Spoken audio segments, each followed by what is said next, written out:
Hey everybody, it's Thursday night. This is Shop Talk. I'm Josh Olive with Haven Comics. We're going to talk some comics and otherwise have a good time. So glad you guys are with us. Stick around after this awesome intro video.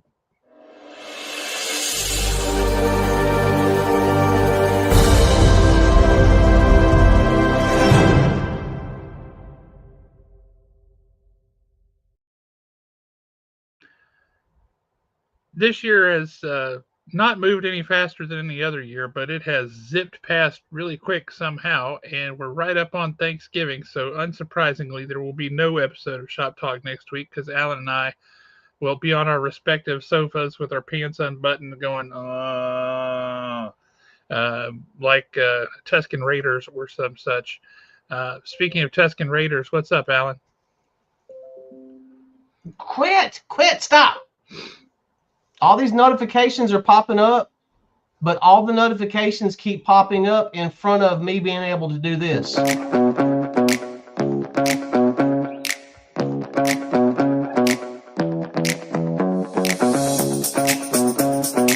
going to be doing this next Thursday when they bust up that lemon ice pop. Cannot wait. Who can blame you? I had lemon icebox pie like a week and a half ago, and it just made me happy. God, that is just, I don't know. It's just got the right amount that makes everything draw up in here. It's just perfect. Yeah, it's just sweet enough that it offsets the pucker factor. Oh, yeah. God, yeah, it's great. Love it. So, Al, what's going on, brother? What's happening? Well, we've actually got to start out with some news.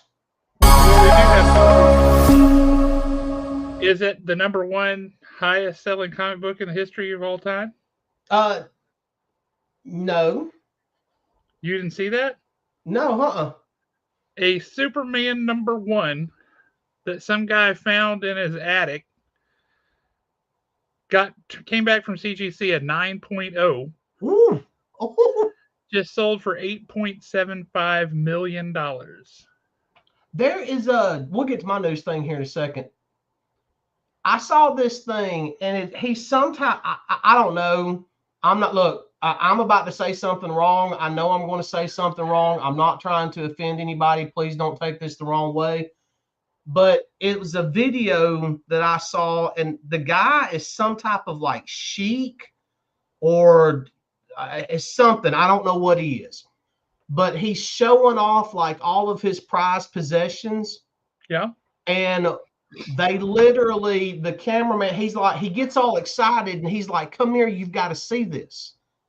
And they walk into literally a vault that's in his house that is full of comic book memorabilia. Okay. And he literally had I cannot remember the grade, but it was a CGC graded Action Comics number one.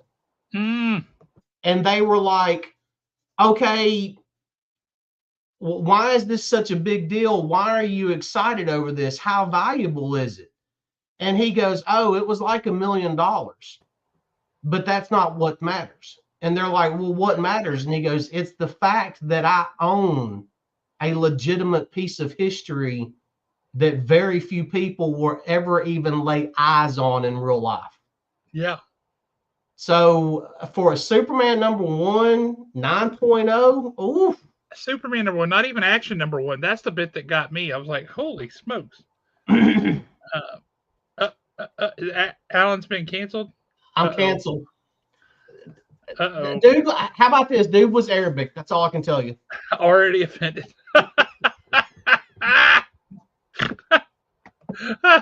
That's fantastic. Oh, yep. Well, hey, maybe that'll help our ratings go up. That's right. Alan's been canceled. Help us find our new co-host. Yeah, really. No, but the news that I was our new co-host, Mark. Yeah, really. What I was going to talk about is we're getting a new Daredevil writer in March. Oh, well, that's a good question, Kane. But do they own a mint condition X-Force number one? And if so, does it still have the card in it? Exactly. I might just have 5 of those.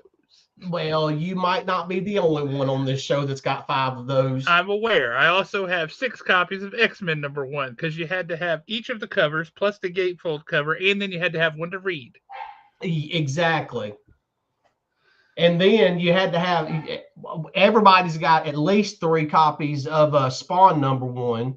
Yes. One to hold on to, one to flip, and one to read. Yep. One to pay for your kids to go through college. At least we thought back then. Really upset with Todd McFarlane and Jim Lee and Rob Liefeld and those guys because that did not happen. Well, I mean, it is what it is.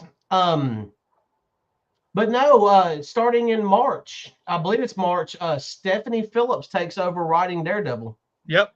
And the that art, that cover, if that's representative of the art that is going to be in the book, that looked pretty sharp. It really did. I am very interested to see her take on the Daredevil Elektra relationship. Yeah. Because if like with Zdarsky, we literally had basically the king and the queen, and the queen had to take out the king in the end. Yep. With Ahmed, it was, I like the way that Ahmed did it. He let them drift far enough apart that there was like literally another relationship in there. Yep. But then he brought them back together again as a united team, and they still got those feelings for each other. So I'm interested in how she portrays that dynamic. Yeah, me too. I think it should be good. Yep.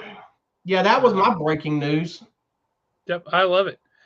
So, do you want to talk about what comics we've got to review and tell folks about, and then we can talk about the things that we are thankful for comic-wise in 2025? What is these?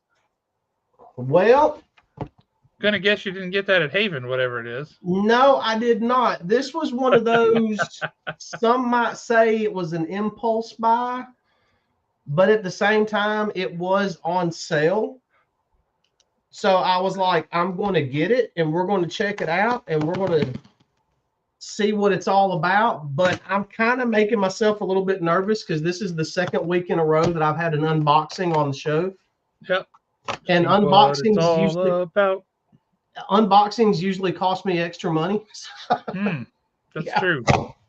Let's see what we got. Actually, you're going to know exactly what it is because we kind of talked about it the other night in text messages.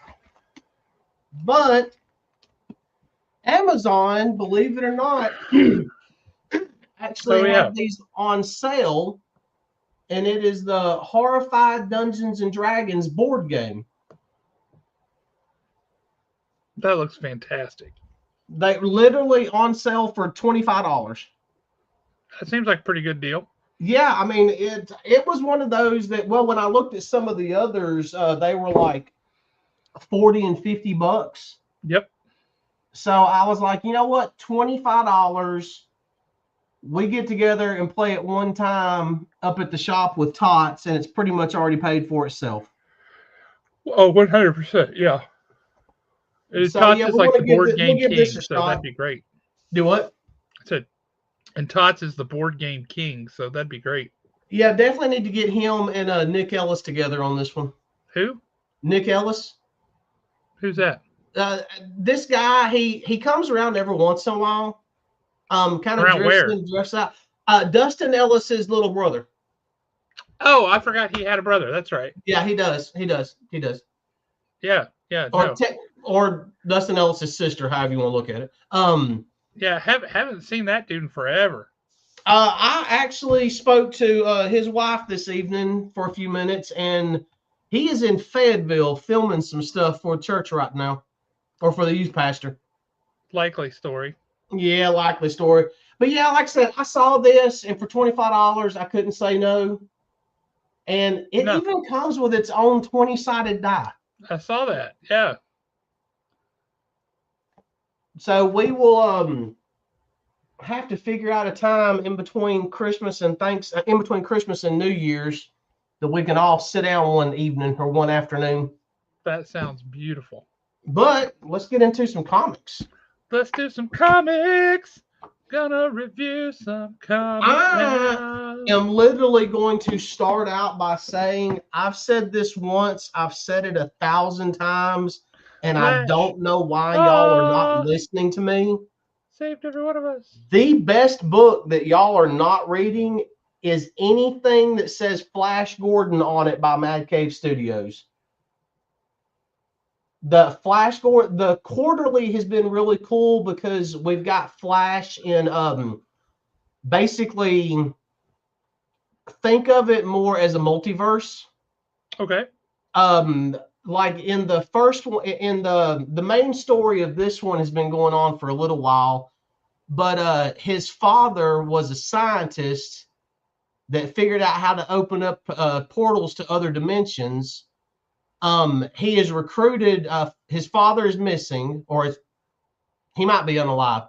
Um, but Flash is Zarkov was actually Flash's father's partner, Okay. and Flash was recruited by FBI agent Dale Arden to help figure out what's going on with all this weirdness. That sounds So pretty cool. yeah, and Flash in this knows Flash and Zarkov both are limited magic users because that's how you get these portals open. So Okay. very, very good. There was another short story in here about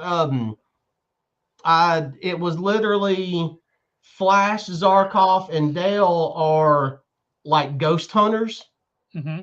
and they end up in a haunted house, which is called Mongo Manor, and it's haunted by a witch that is actually Azura. Um, Okay. and at the end of it, she ends up. Oh, Dale is a fledgling witch, but at the end of that story, Azura actually turns Flash into a frog and Zarkov into a black cat. And the story ends with Dale going through all of the books, and it says Mongo Manor must always have a witch. So you get like these little bitty side adventures. It's just the quarterlies have been so much fun That sounds because fun. Not gonna lie. yeah, you don't need to know anything about what's going on in the main continuity, which the main continuity has been absolutely fantastic. But to kind of give you an idea, this is about the type of art that you get with it. Okay. So the art fits the stories that they're telling. That's always nice. Oh yeah, There's nothing worse than a bait and switch. another little couple of page story in this. Flash gets turned into a werewolf because he was fighting Ming on a werewolf planet. So, I'm okay with that. yeah, it's just, it's fun. These have been fun reads. These are books like this are the reason why I enjoy reading comic books. Yeah, Um, I'm with you there. Next up that I had, and this has just been phenomenal since issue 1, but issue 11 of Aquaman. So The good. I like this whole Aquaman is the avatar of the ocean, the avatar of the blue. Well, they've had the green for a long time. The blue makes total sense within the context of the DC universe, and Aquaman as the holder of the blue, the warden, the avatar, whatever you want to call it, makes perfect sense. And it also works with Mira's power that he has a lot better than with his traditional power set. Um, I really like it. And as we have said a lot of times, Aquaman, this series, phenomenal. I like the fact, and for those of you that watch the cartoon Avatar with Ong, not the big blue giant movie, but the actual cartoon, um, a truly powerful waterbender could also do blood bending. Mm-hmm. Well, guess what? Aquaman's done that in this. It's been really good. I like, on some level, for somebody who's not reading this, they would think that, oh, well, they've just supercharged Aquaman and now they've overpowered him.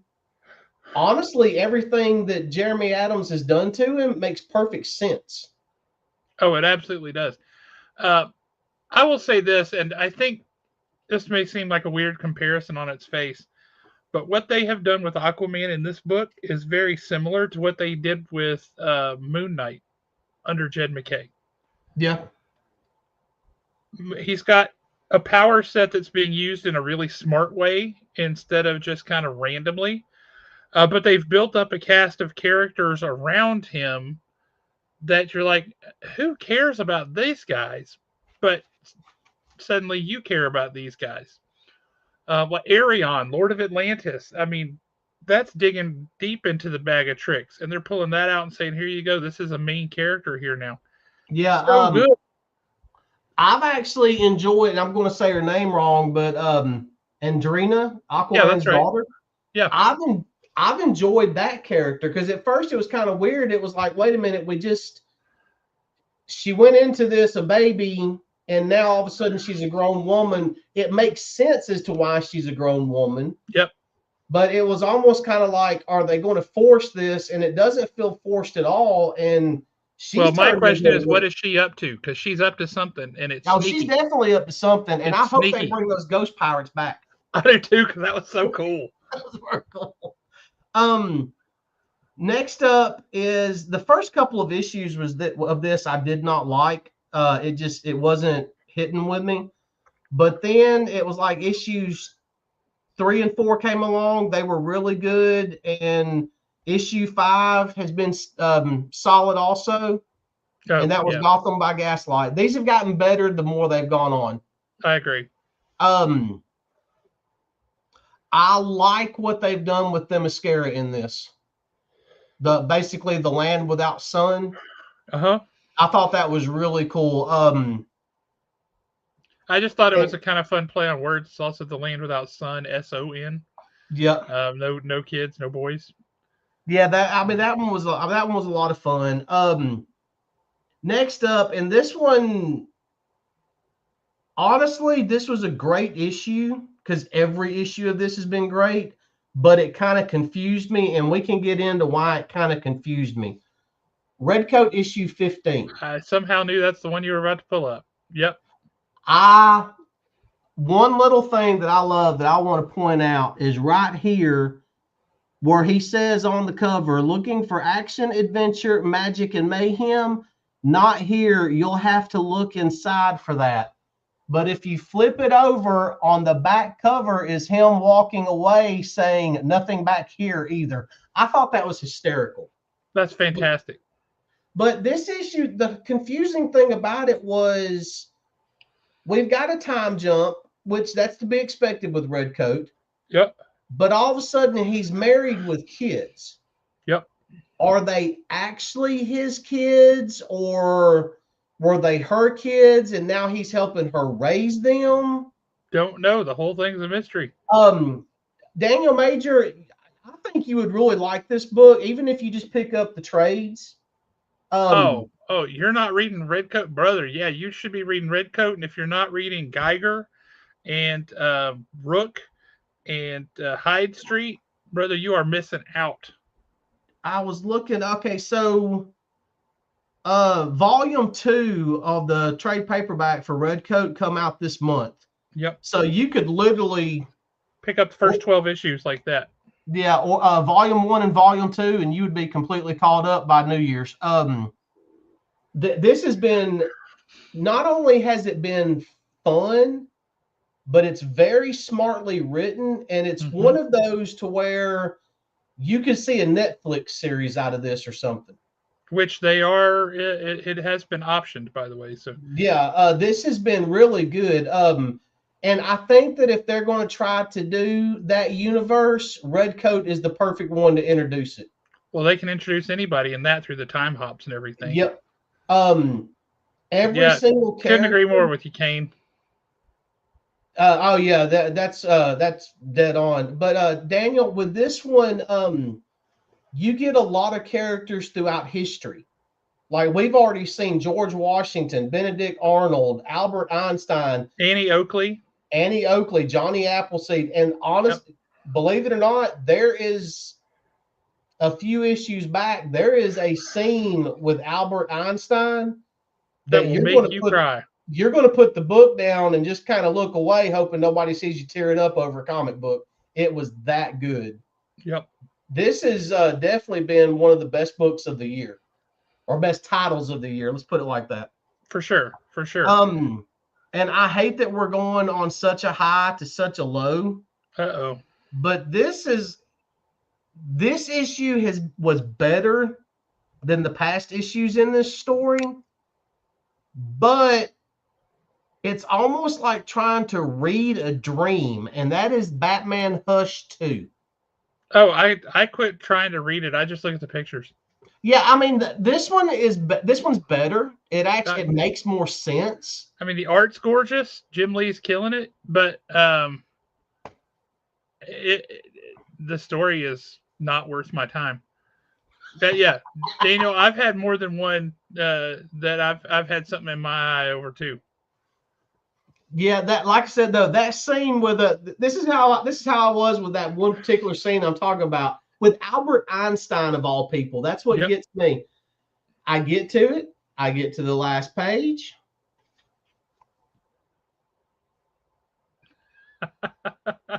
Yep. Yep. I'm not going to do this. Not of. It was just that good. Oh, that's awesome. Another one that, you know what, we will never be able to sing this man's praises enough. Hallelujah. I love the fact that we literally have two different missions going on, but the exact same thing is going wrong on both missions. It's a mirror, right? You've got the same story being told in the desert and in the Arctic. And they both are beset by similar things, and they have to draw similar conclusions and do the same thing. So you just get two takes on the same story, essentially. And it's fantastic to see how they do it.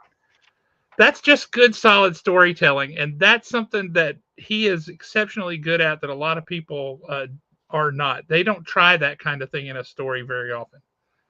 Yeah, and you had said this last week, and I didn't understand what you were talking about, but after reading the issue, I now understand what you were talking about. It was really cool to see characters that we never see anymore. Oh, yeah. Lightfoot, Iceberg. I mean, couldn't tell you the last time I saw Lightfoot. Iceberg was always one of my favorite action figures back in the day.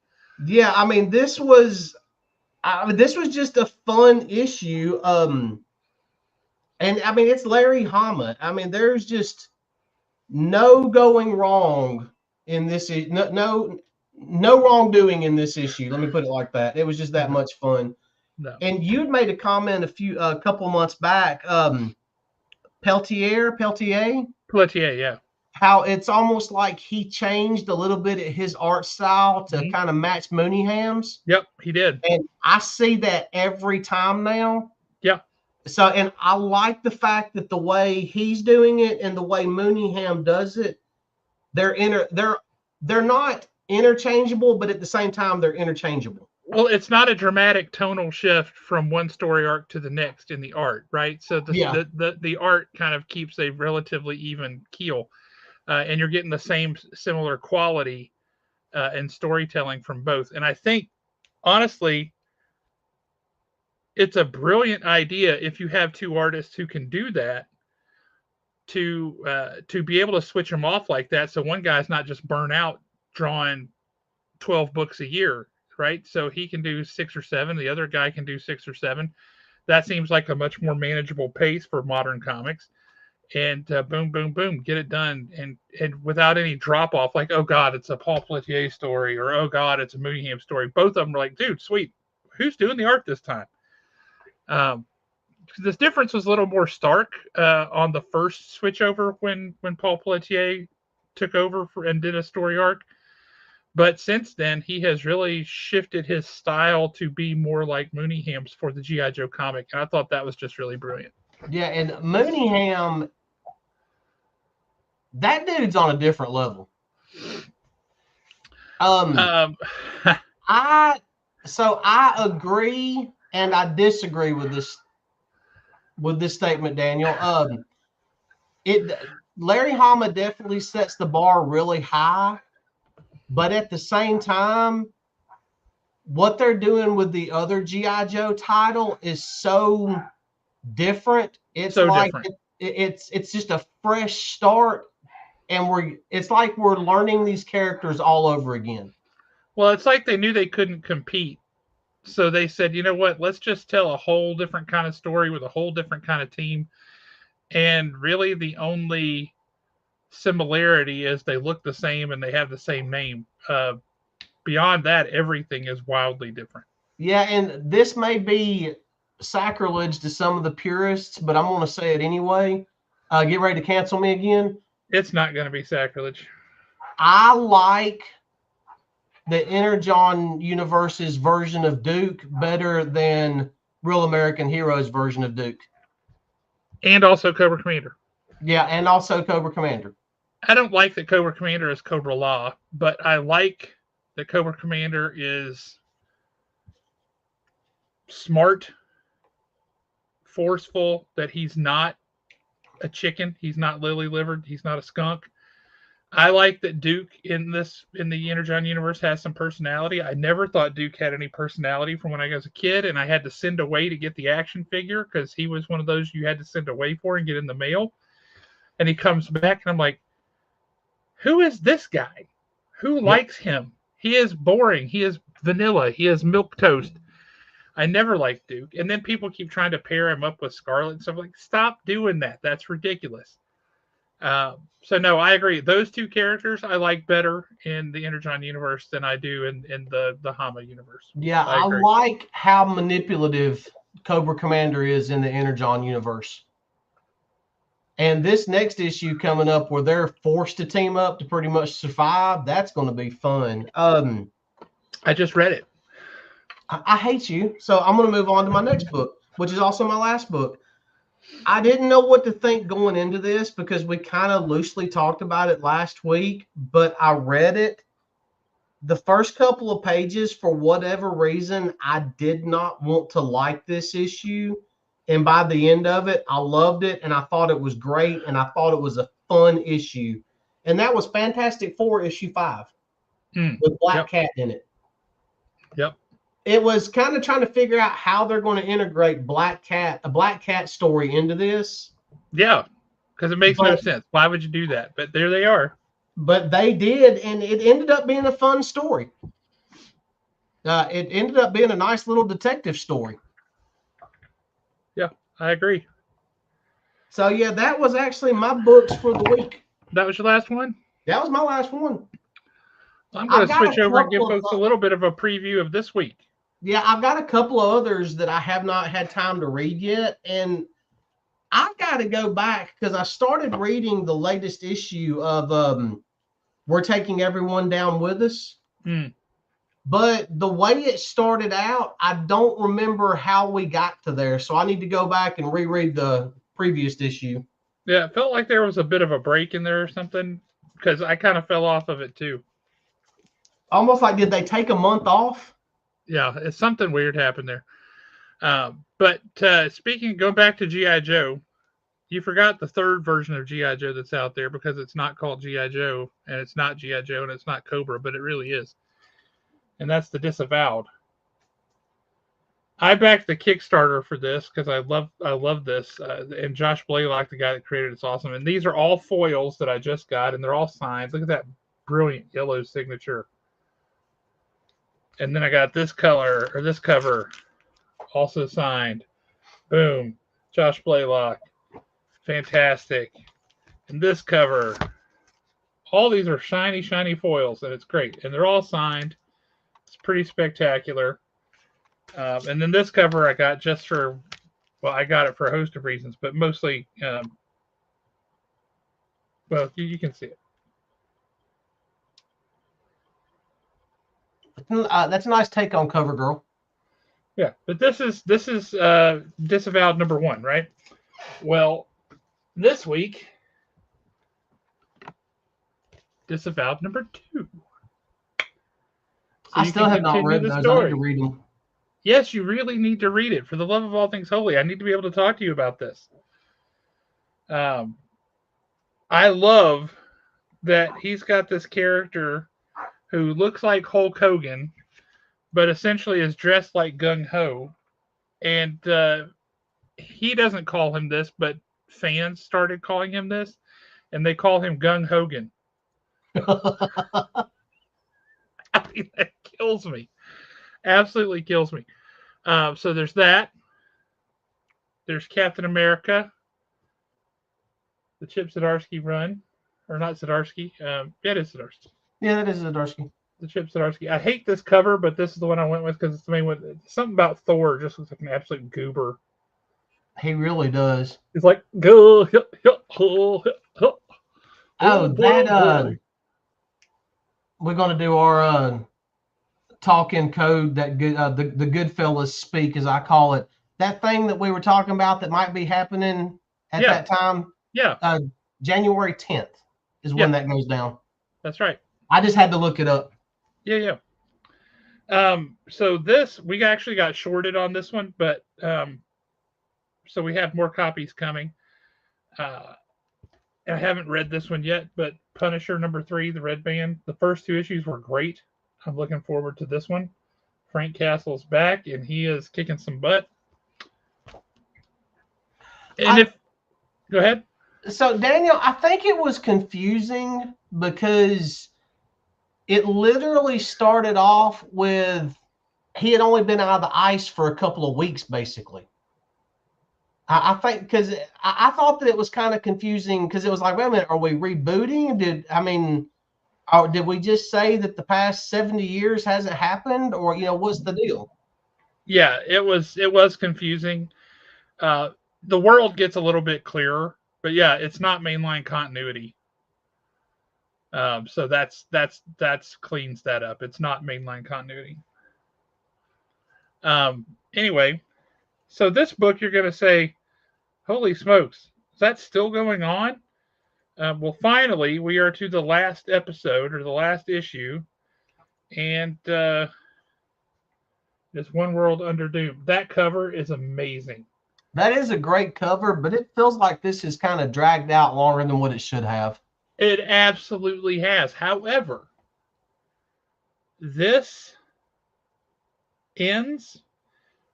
You know how a lot of books don't end very well? Yeah. Especially big, momentous crossover type events.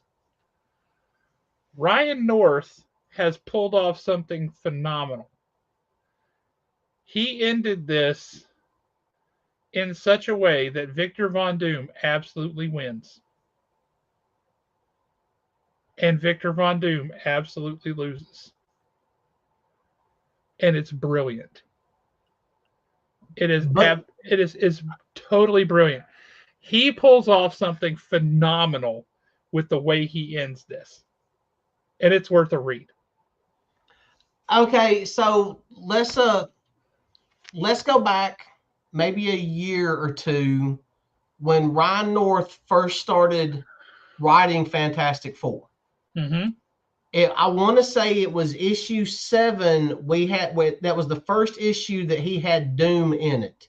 That was the second or third issue where he had it wasn't quite Doom for real, but yeah. Yeah, no, this one was the issue where Doom continually kept going back in time trying to save the kids. Mm-hmm. And no matter what he did, he could not save them. And then he finally realized that the only way to win was to not participate. So does he kind of do what he did there with him back then? No. No. Okay, I'll have to read it. Nope.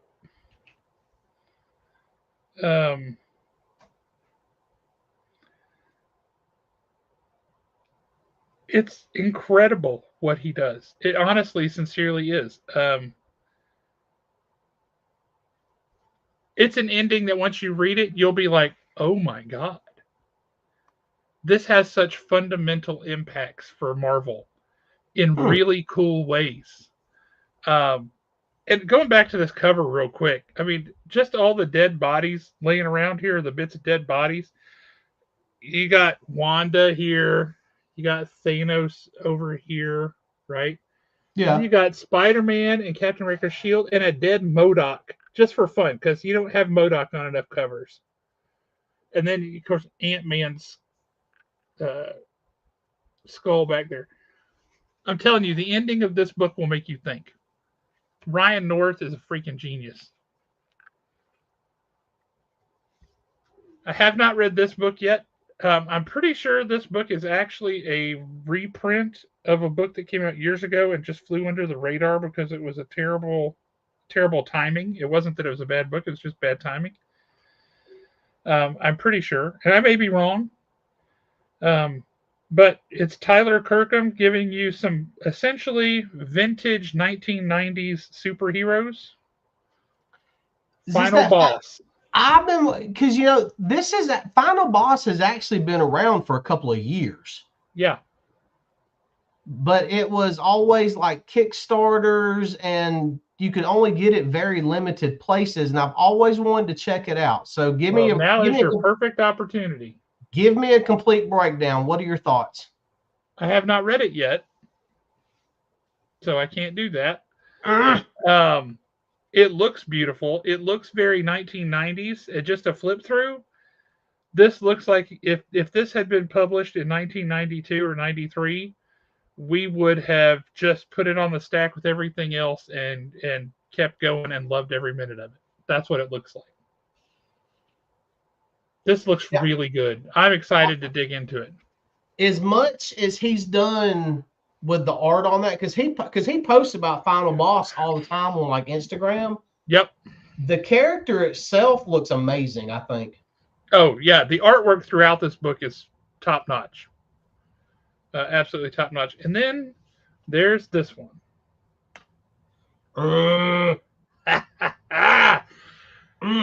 Duke and Cobra Commander working together to survive against all of the dreadnoughts. And I mean, there's dreadnoughts that we haven't seen in a comic in a long time. There's ones that are brand new, as far as I can tell. They're not ones that I've ever seen before. And it's this very, because they're in the middle of the desert, right? And it's this very Mad Max kind of escape with all these goofed up, super jacked up vehicles all tearing through the desert. And then the fighting that's going on at the same time. It's pretty cool. And then. Are they drinking grape soda? You get the first appearance of a character that everybody's acting like this is such a big deal. And I don't get it. Because it's a character that is popular with a handful of people, but it's not like everybody outside of G.I. Joe. Half the people who like G.I. Joe won't even know who it is. But Cobra Commander and Duke find a place to hole up. And as they walk in, this happens. Is that Boar? Well, it's it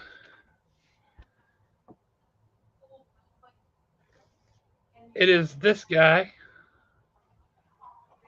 It is Road Pig. Okay, Road Pig. I mean, I kind of the seeing the boar. I just couldn't remember his name. Yep, it's Road Pig, and he is wearing his boar helmet because that's the first time you see him in full everything. All right, keep talking. I need to shut this door right quick over here. But it's an interesting choice, and again, why they're pitching it like this big first appearance, and I'm like, last I checked, that's still Road Pig. So why is everybody excited for that? Nobody was ever excited for Road Pig before, but people are excited for that. Anyway, it's a really fun issue, and like I said, it has lots of Mad Max kind of vibes to it. Then we have this little issue. Marvel had their turn, and now it's DC's turn. You know, I did not read the first one. Are you serious? Yeah, I did not. You don't have to read the Batman and Deadpool part of it. It's other stories in here too. So you didn't read the Green Arrow Daredevil? No, huh? It's in the book. I Read thought it. they were getting their own book. No, sir. Well, son, okay. No, it's all in here. I had a budget for tomorrow, and we're starting to blow it out of the water. It's all in here. So, yeah, I will say this first issue, the first story in here, the Batman Deadpool story. Boy, is it weird. It's written by Grant Morrison, so that shouldn't surprise anybody that it's weird. Yeah, Daniel, I didn't realize they were all in one. I thought they were going to get like their own little. No. Kind of like how they did a few years ago when it was DC and the Looney Tunes. Yeah. Right. It's not like that though. No, these are all the stories are in one book. That's why it's so thick, right? Um, the character that you've wanted to see forever and haven't seen in ages shows back up. Um, Dark Claw from the Amalgam days. Yeah. Logan Wayne. He shows up. Let's see other stories. You have Constantine and Doctor Strange with Swamp Thing and Ghost Rider. That's a story. See, I personally would have probably swapped out Ghost Rider and put Dr. Fate in there. Ghost Rider, well, then it would be 3 DC characters and 1 Marvel character. That's why they didn't do it. Yeah, I know. But Ghost Rider plays a very, very small role in this. It's mostly Constantine and Doctor Strange. Then let's see. That would have been a good one, Daniel. There's Laura Kinney, Wolverine, and Nightwing. That's actually really good. With Gabby and Killer Croc. That's been in the back of a couple of DC comics. There's a Harley Quinn and Incredible Hulk. That's super weird. And then there's Miss Marvel and Static Shock. That's a weird team up also. It's a bizarre team up, but it's a very interesting book. I really think you're going to like the Constantine Doctor Strange book or story in there. But yeah, and we just got second prints of the Deadpool Batman #1, so you can go and read the Green Arrow Daredevil story.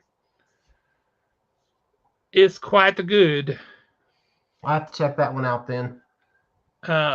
Deadpool Harley would be a better crossover than Batman. That's a weird mix to me. Then there's this. I have to say, this is the first time that I have bought or read a Spawn book. I think literally in decades. And I bought it for one reason and one reason alone, and that is Liam Sharp. Have you read it yet? Yes, sir, I have. How is it? First of all, this is the art. Oh, nice. Let me show you some more of the art. The artwork, Liam Sharp, I love his art. It's gorgeous. Look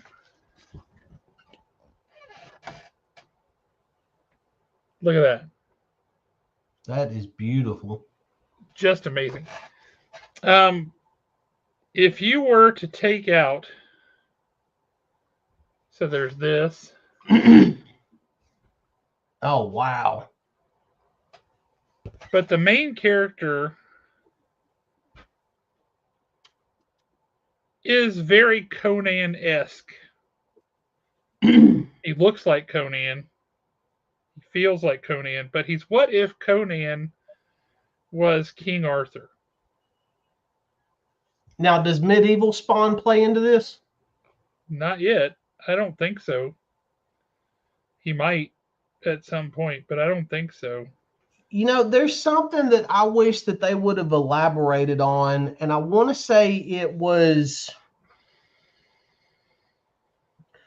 It was a crossover that they did a few years back, and I think that it was the Spawn Witchblade crossover where she dies at the end of it, and Spawn transports her body somewhere, and you see a knight pick her body up, and it was actually medieval Spawn that took her body to bury her.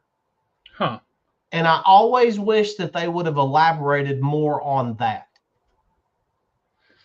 Well, this is a 6-issue story. It's written by Liam Sharp and drawn by Liam Sharp.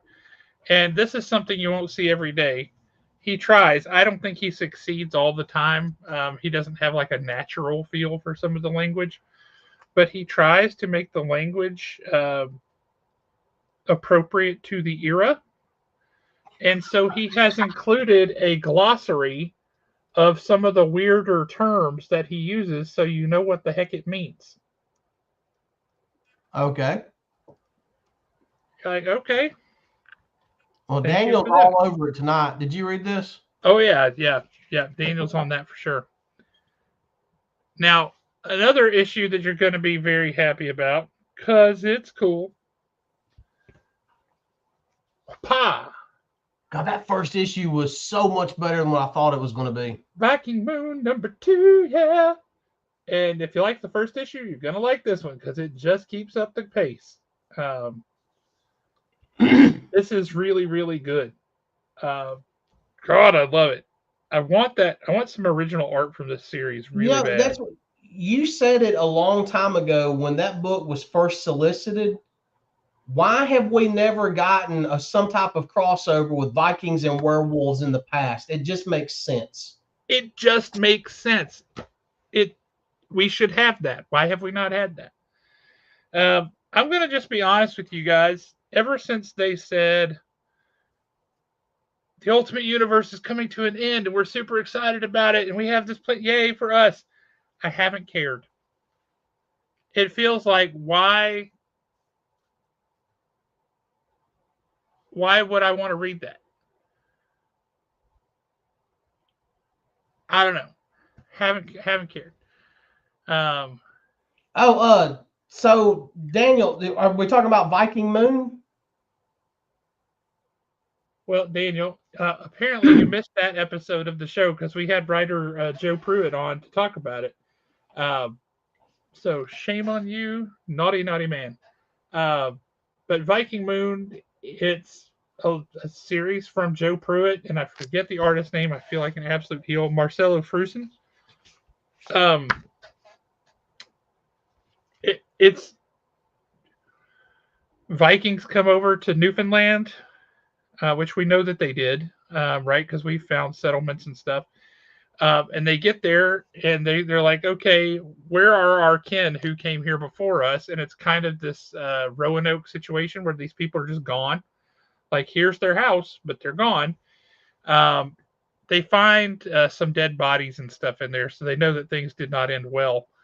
But they're like, well, whatever it is, where there's more of us than they had with them, we're stronger, we're going to be okay. And then it's some of the local natives, the Indians, are like, hey, y'all should maybe get out of here. And they're like, no, that's cool. We like it. It's cool here. And they're like, no, you don't understand. You need to leave.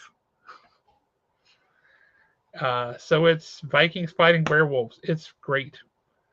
It's really good. Love this. The Toy Story covers. Now we had the Mickey Mouse covers. Then we had the Muppets covers, and now we have some Toy Story covers. This one's fun. Which book is that though? Little amazing. It's Amazing Spider-Man 16 instead of Amazing Fantasy 15, but it's pretty cool. Okay. This is the Jim Lee cover for Batman Deadpool because haven't got to see him draw Wolverine in a while, so I couldn't help it. Nice. It's just a beautiful cover. And then we got another Toy Story cover, and this one, I'm not even sure what this is supposed to be homaging. But it just reminded me of toys of Buzz Lightyear Space Ranger spin. You got the Z's there for Planet Oh Zurg. yeah. That's just what it reminded me of. So I dug it. This is on Captain America #5, and frankly, I like this cover better than I like the cover with Thor looking like a goober. And then, of course, this one comes out this week. I haven't got to read this one yet, but I'm looking forward to it. Oh yeah, that has been so good. You talk about a book that is like would make a great TV show or something. I think this one is primed and ready for it. So yeah, that's all my books for the week to talk about. What books have you guys got that you want to talk about? What have you been reading? What are you liking? Uh, have you read something that we haven't talked about that you think we should be reading? Let us know. We're open to reading stuff. We dig it. In the meantime, while people are thinking about that, let's switch gears a little bit. Next week is Thanksgiving, so that's kind of got me in a reflective mood. And I'm thinking Thanksgiving. I'm thinking, what are some comic book associated things that you are thankful for in 2025? I'm gonna be honest with you. We're actually gonna go back to 2023 to 2024 time frame Okay, because this has been building for a while. If I know exactly you where you're going. You haven't told me yet, but I know where this is going. Well, maybe not, but because I I'm pretty actually sure I thought do. about this not too long ago. And y'all give me just a minute. I'm about to get a little sentimental. Okay. May get a little nostalgic on some things, but if you would have told me a year and a half to 2 years ago that my name would appear as an editor in one of the biggest selling comic books of the year, I would have told you were batshit crazy.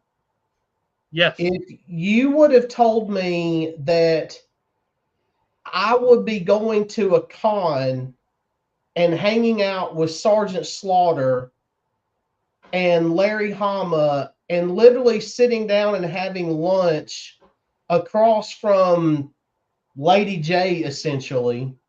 Yes, there's not much divide between the character and the voice actress. Yeah, but then and let's be honest, every single bit of that is because of Mark Spears. Yep. That is not of my doing. That is because of I'm friends with Mark Spears. I understand that.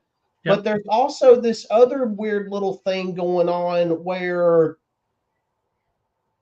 we're about to appear in not one but two different comic books. Yep. One we're literally waiting for it to come out within the next month or two. With Dead Romans, that should be in like the next couple of I months, think shouldn't it? it's not until February, March. Oh, okay. I think But he's then we've finishing up also the whole run before they put it to print. yeah, and we got Rogue's Kingdom coming up. We've already seen the art on that. It's just the last year of my life has been really weird when it comes to comic books. Yep. And I mean, yeah, I'm definitely thankful for it, but it's just been so bizarre because when you look at this show, we have on YouTube, we have 796 subscribers, something like that. Something like that. When you compare us to these other YouTube channels, we are like tiny. We're Oh yeah, barely a we're blip on the radar. true. But yet we've had Jeff Johns on here. Yep. Um, literally, we were pushing Mark Spears art on writers and people long before Monsters came out. Sorry, Tony Fleeks. Yeah, sorry, Tony Fleeks. And I think we even did that to David Pepos as well. Sorry. We did. We did. Sorry, Um, Pepos. but it's just this little obscure channel has I don't know. It's just weird to me sometimes. This little obscure channel has somewhat given us this voice in the comic book community outside of our area, which is bizarre. Yeah. I mean, to this day, I'm going to be honest with you. I have no idea how the CGC dude found out my name and was telling people to go to me at Mark Spears' booth in Chattanooga. I'm pretty sure Jeremy Long told him. You know what? It's just, but and hey, that's another one. I never would have imagined, and I'm very thankful for this. And I mean, there's conversations that have been had that are definitely going to remain private as they could have been with several drunk people at that restaurant in Chattanooga. But do you need a minute? Do I need to take a time out for a second? But some of the conversations that we've had, especially when you're talking about guests and stuff, Mm-hmm. just a couple of years ago, I would never have imagined that I would be sitting out of town with Jeremy Long and we're talking about particular guests coming up for the expo. So I mean, dude, I have got so much to be thankful for. And it all goes back, and I got to thinking about it. And I just maybe where I get a little bit sentimental.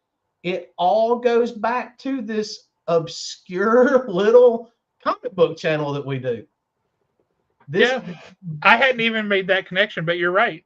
I mean, this bizarre little show that we do live on Thursday nights has basically given me so much other stuff that I never would have imagined.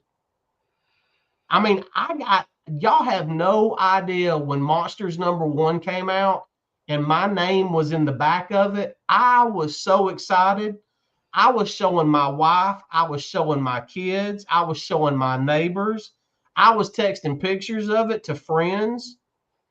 And I mean, and literally, it all goes back to this little 1.5 to 2 hour time segment on Thursday nights of our lives. So yeah, I guess when it comes right down to it, I'm most thankful for this channel. That's really cool. I hadn't thought of it that way. You're right. It's kind of the same tie back to Haven, right? For me, there's a lot of work that goes into Haven. It doesn't seem like I do a lot of work for Haven, I know, but there's a lot of work that goes into Haven, and it's every single week, and it never lets up. It's when you're on vacation, you still have to do things.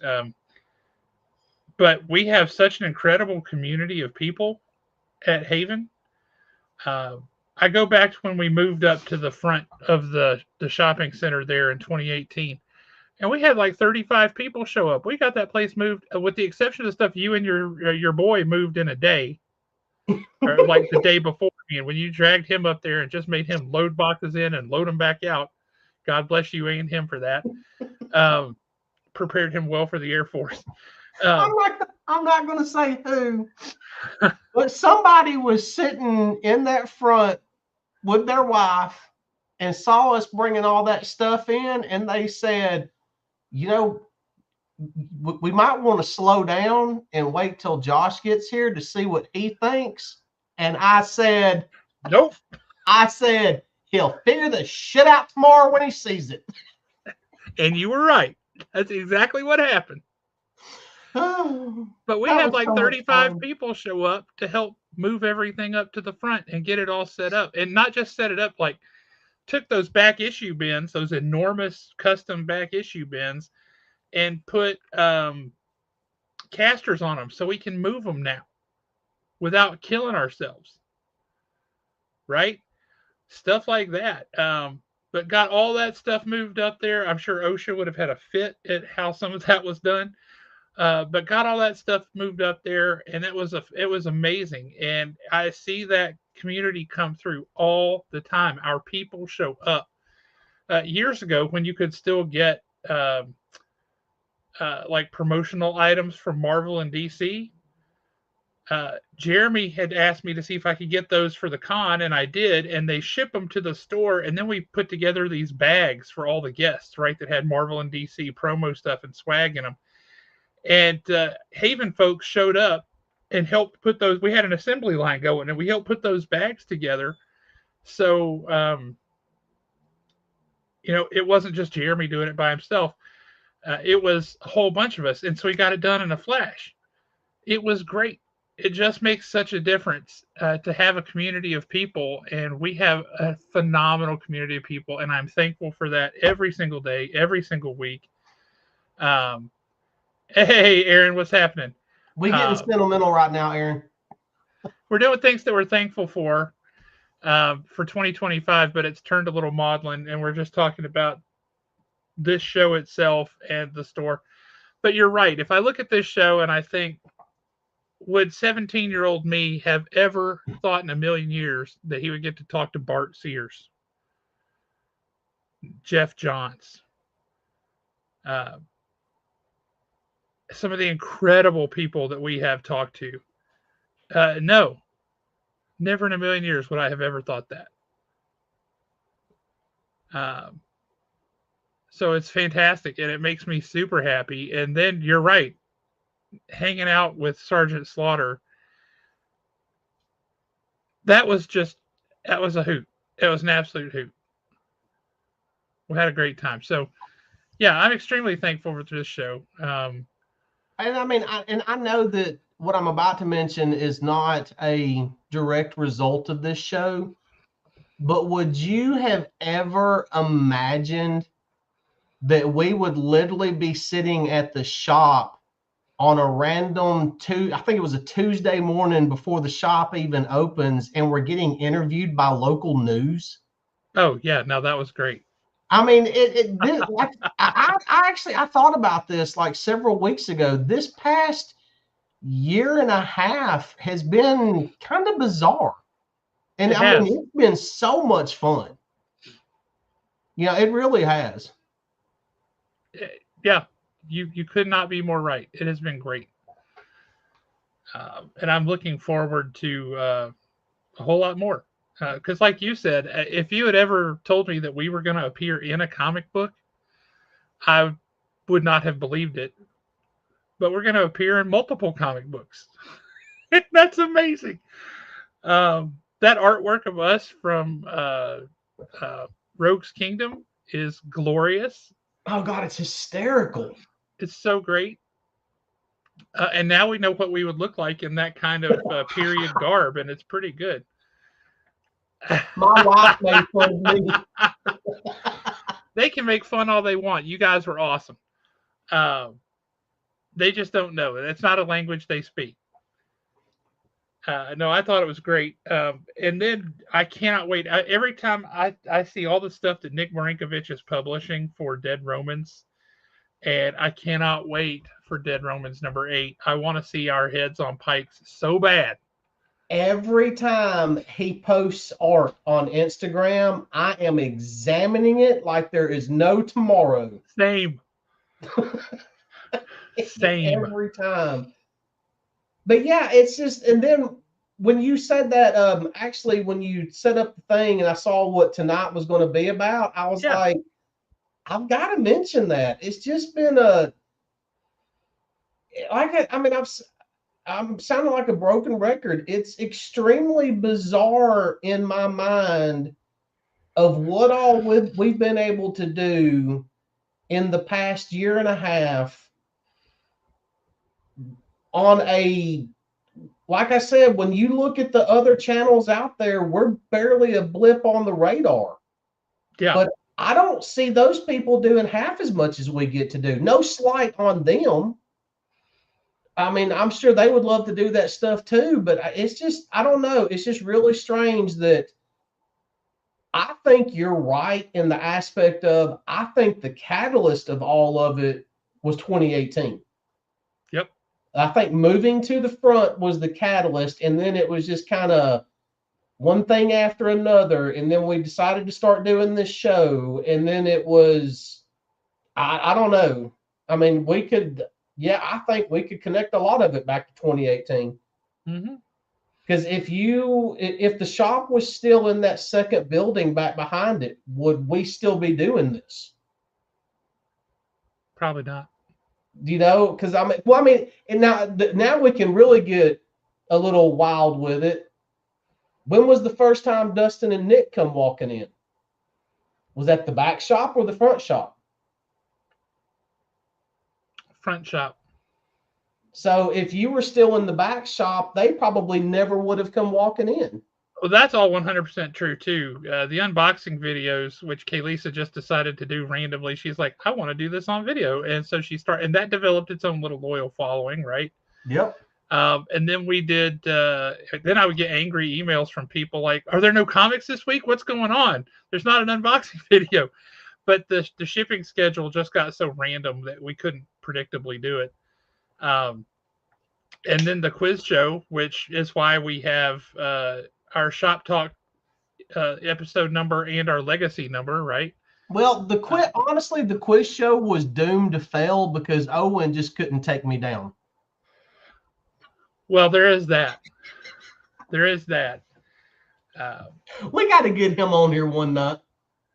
Oh, your ears are burning because I don't know if you backed this Kickstarter like I did, but I just got all my signed foil covers in, Mike. And I thought you might like this one.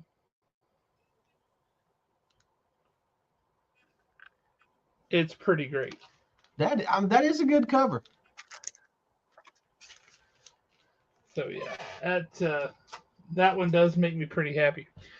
But anywho, why did you spit out your drink, Aaron? Yeah, what's up, Aaron? Why would you do that? So, other things that we're thankful for this year, 2025.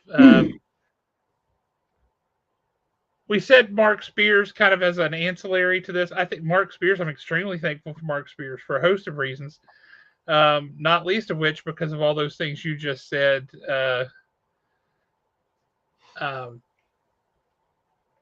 You know, the camaraderie, the talking with those people, the behind the scenes stuff, him putting our name in the comic book, you know, as editors and things, which we did actually contribute, I thought. Stuff like that was really cool and surreal.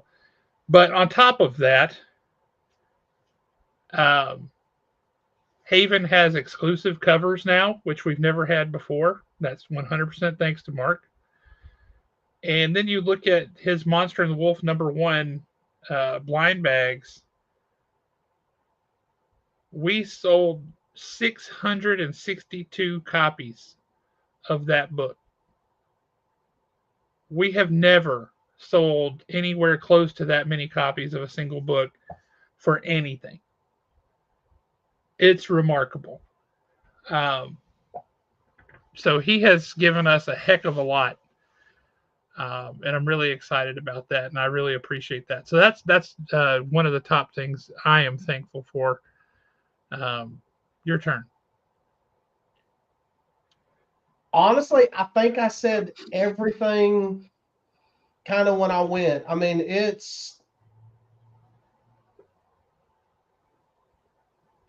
I don't want to sit here and say there's been one top thing that stands out in my mind more than any others. And Mike Wazlowski, I was just thinking the same thing. If I had 4 more, I don't have 4 more. That's all I got. Yeah. Honestly, I want to go back to FarleyCon in Chattanooga. That was a phenomenal weekend.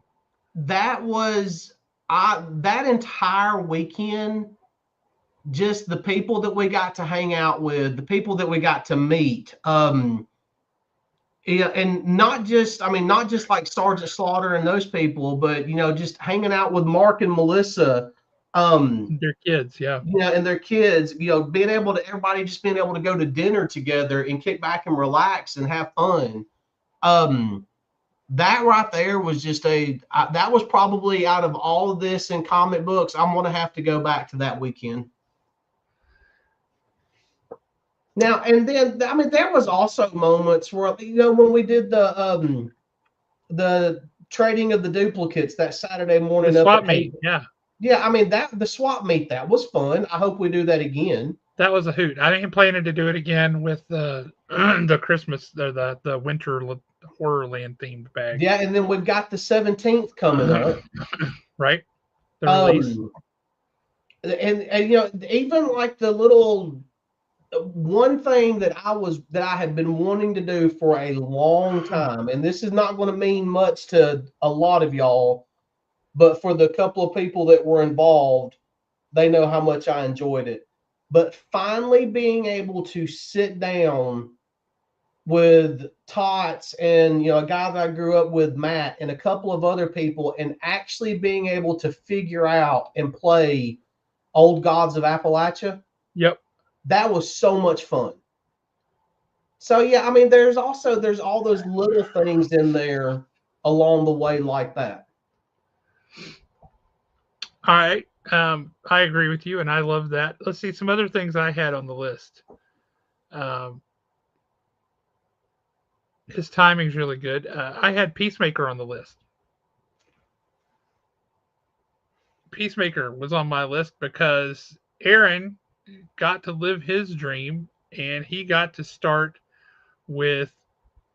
He's got his name on a comic book property. He got to do some things on a comic book property, and that's what he has been wanting to do literally as long as I've known him, and that made me really happy, and I was really glad to see that. No worries. We'll be open tomorrow and Saturday too. So whenever you get a chance to come by, we look forward to seeing you. But no, I'm very thankful for Peacemaker because of that, and I'm very very grateful for that, and really happy for that, and proud of that. So that's one for me. I had the expo and FarleyCon as two separate things. For me, the expo is very different because we're working the expo, right? And we got a lot going on, but it is also just a hoot. Um, I think next year is going to be a real blast. That's going to be insane.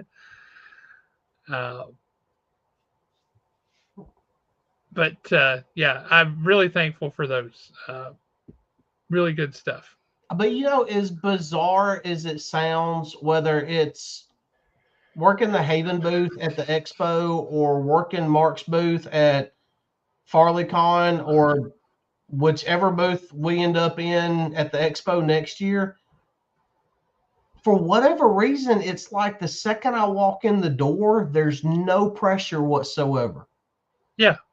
I mean, even though, yeah, it's expected. Hey, sell some comic books, move some product, make some money. That, sorry, at the end of the day, if people don't make money, we don't get nice things. But it's like there's no pressure to do it.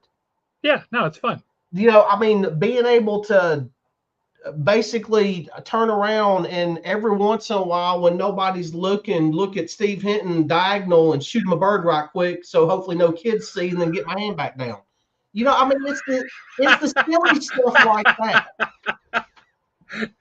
Yeah, it is a lot of camaraderie, and it is an absolute hoot. Oh yeah, that was amazing. That was what an incredible story that was. Did you hear that one, Alan? Uh-uh. Mike Grell several years ago had drawn a Wonder Woman drawing, and Mike was like, I'd like to buy that. And I'm probably screwing this up, Mike, so you'll have to correct me later. But uh, and he's like, yeah, cool, great. And then Mike gave it to Mike Grell's wife because she was kind of mad at Mike Grell for selling it because she really liked it. Or it's the other way around. So yeah, Mike bought it. She really liked it. She was mad at Mike for selling it. And then because Mike is a really generous dude, and he's probably going to be mad at me for saying this in front of all like 7 people watching, but he gives stuff to the store all the time. He is a big patron of the arts. He supports artists, and he gets some stuff. Sometimes he's like, I really love all this, but these things here don't really. They're not things that just fit into the collection that I'm building.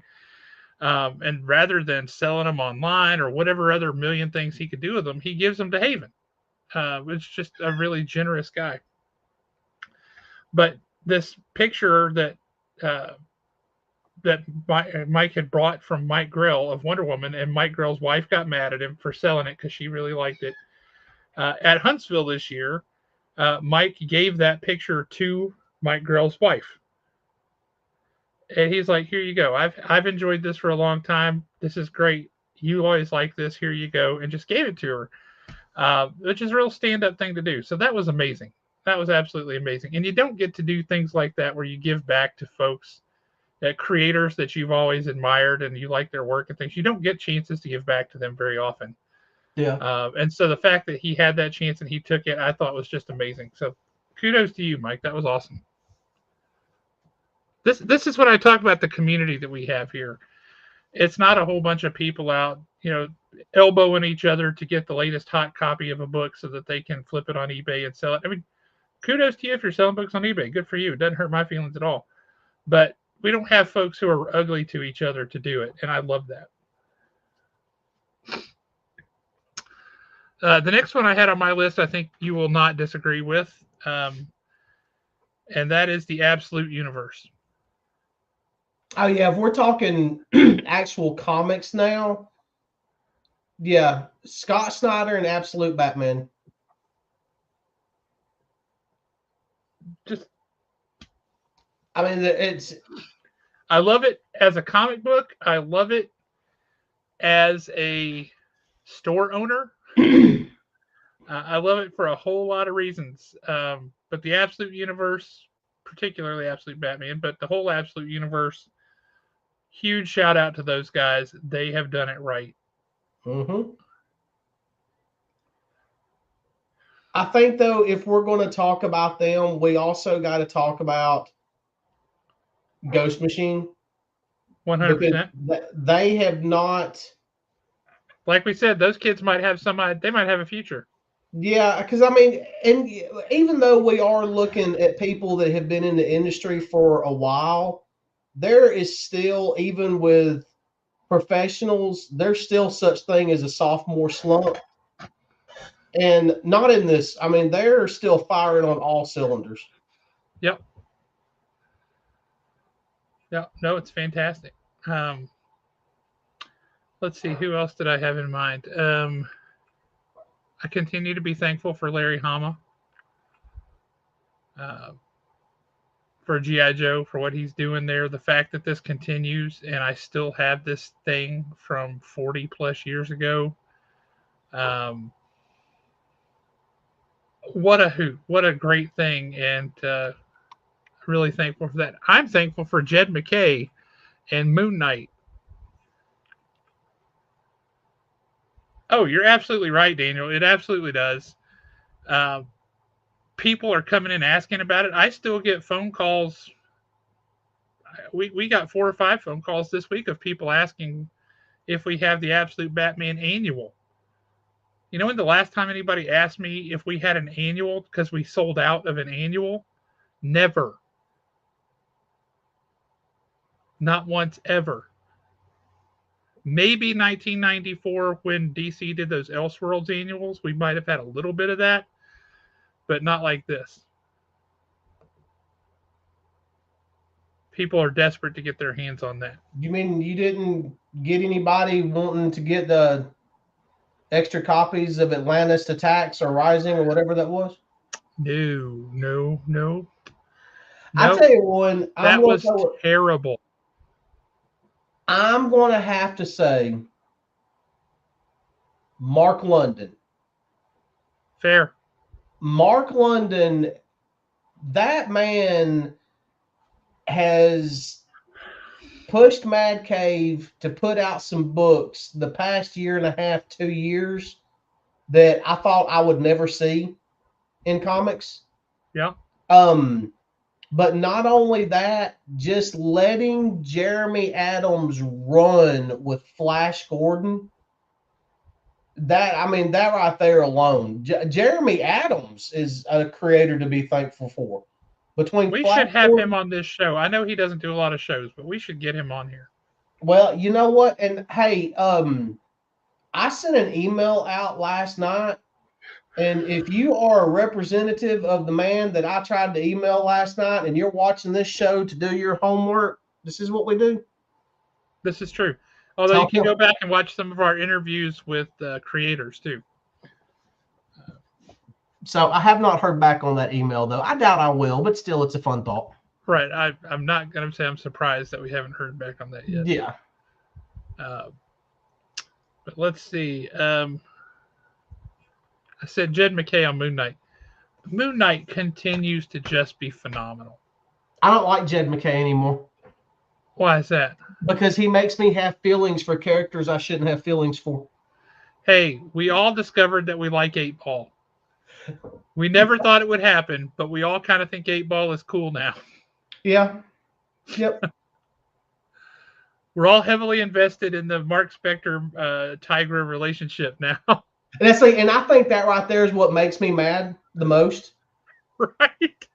I mean, you're literally going to take a D-list character from West Coast Avengers, make her the love interest of someone with dissociative identity disorder, and I get mad when I get to the last page and there's no more to read. No. That's true. Darkwing Duck, we salute you. That, and I mean the Space Ghost comic book has been great. Speed Racer, Racer X, Thundercats. We saw Silverhawks. Silverhawks, yeah, Herculoids, all that. Gotchaman. Yeah. Gotchaman was from Mad Cave. Oh, did Mad Cave do that one? Yeah. We saw a lot come. Yeah, because Mad Cave did Gotchaman and Flash Gordon. Yep. Yep. And Dick Tracy. Yep, and Dick Tracy. But yeah, no, you're right, Mike. Talk about you living some nostalgia, bringing those things back to the forefront. That's great.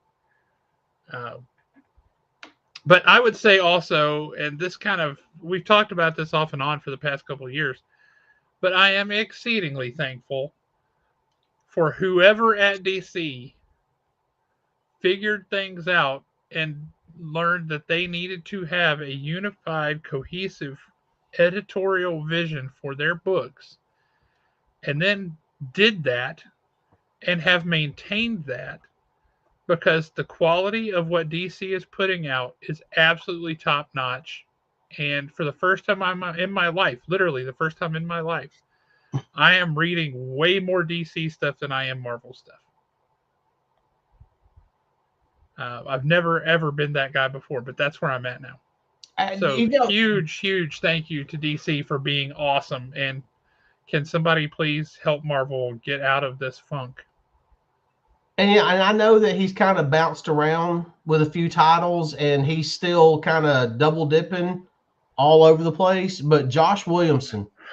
Oh yeah, that dude. He can write anything, anywhere, for anybody, anytime. Yeah. I mean, he gave and I know that it started a couple of years ago, and it's actually ending, I think, in the next few months. But that run that he did on Green Arrow. Yep. I mean, that was supposed to be 6 issues, and it turned into 24, 25, didn't it? Well, yeah, I think they just solicited 30. I think it ends at 30. Yeah. Then, I mean, it was the Superman. He rebooted the Superman title. Yep. And now he's doing G.I. Joe, and it's just I don't know if he can do any wrong at this point right now. I will say he does retailer roundtables periodically, sometimes for Image, sometimes for DC. And it's kind of funny. He's got a setup similar to mine here, and he's got action figures behind him. And I just happened, he did one for DC and one for Image within like 4 days of each other. And so I could see that he was at his desk this way, and he had all DC characters behind him. But if he turned this way and the camera was over here, then it was all G.I. Joe characters behind him. That's pretty slick. So all he has to do is change where his camera is and shift his seat a little bit, and it looks like he's nothing but one or the other. It was great. That is pretty slick. Yeah, it was pretty great. Oh, preach, brother. Mm-hmm. Hallelujah, yes. But this just goes back, I think, to to them having an editorial vision and sticking to it rather than just saying, hey, throw stuff at the wall and whatever you want to do is fine. We don't care. Which, God, I don't even remember which storyline it was of their mega major crossovers. Um, God, what was it called? Like Infinite Tomorrows or something like that, where they said there's no such thing as continuity, there's no such thing as consequence.